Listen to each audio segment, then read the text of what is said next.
Ne soyez pas pressés de demander aux gens de vous imposer la main juste parce que vous avez désespérément besoin d'une réponse du Seigneur. Ne laissez que les gens que le Saint-Esprit vous a confirmés être ses vrais serviteurs poser la main sur vous. Ce n'est pas parce que quelqu'un dit qu'il a entendu une parole du Saint-Esprit, que c'est vrai, ce n'est pas parce que quelqu'un dit que Dieu lui a montré quelque chose. Vous devez demander au Saint-Esprit de confirmer ce qui est vrai. Satan a beaucoup de ses serviteurs en chair.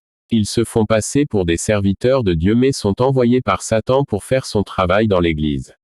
Tout comme les vrais serviteurs de Dieu peuvent avoir des dons du Saint-Esprit, même les serviteurs de Satan sont envoyés avec un esprit de contrefaçon pour voir aussi des choses cachées dans la vie des gens, pour opérer avec ce qui semble être l'Esprit de Christ et tout le reste pour imiter le Saint-Esprit. Vous devez tester les esprits et demander le discernement au Seigneur. Il y a tellement de serviteurs de Satan. Récemment, le Seigneur m'a donné un rêve à ce sujet. J'ai vu 2 hommes et une femme venir de la montagne de prière. Ils semblaient être des gens très priants et spirituels. Ils semblaient avoir été si priants que même leur voix avait changé à cause de trop crier pendant la prière, leur voix était enrouée. Quand ils m'ont vu, l'un des hommes a donné sa Bible à la dame et a commencé à parler en langue. Mais le Saint-Esprit m'avait déjà dit qu'ils étaient des serviteurs de Satan. Les autres se sont joints en langue mais je vis que Satan les avait envoyés espionner ma famille. Ils ont commencé à regarder dans mon jardin tout en parlant en langue. Je les ai confrontés en disant, « Et pourquoi faites-vous semblant de prier?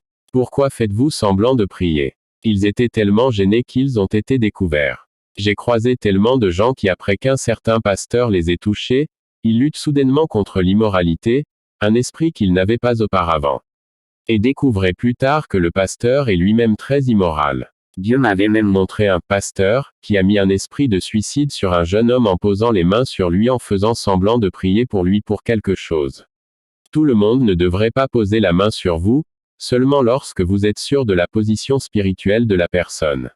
L'imposition des mains est une chose rituelle et il y a transfert d'esprit pendant le processus.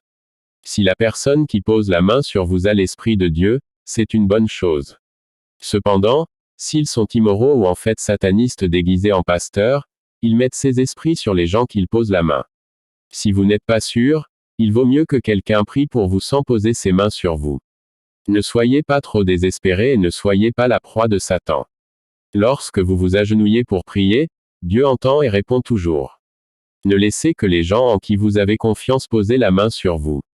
Les gens en qui vous faites confiance, non pas par votre sagesse humaine mais parce que le Saint-Esprit vous a confirmé qu'ils sont ses serviteurs. Beaucoup de gens sont à l'église avec de grands titres mais ne fonctionnent pas par le Saint-Esprit. Certains sont néphilim, d'autres sont humains et encore des agents sataniques. C'est en fait plus commun que ce que les gens savent ou pensent et c'est partout.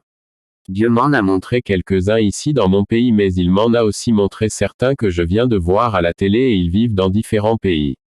Donc c'est partout.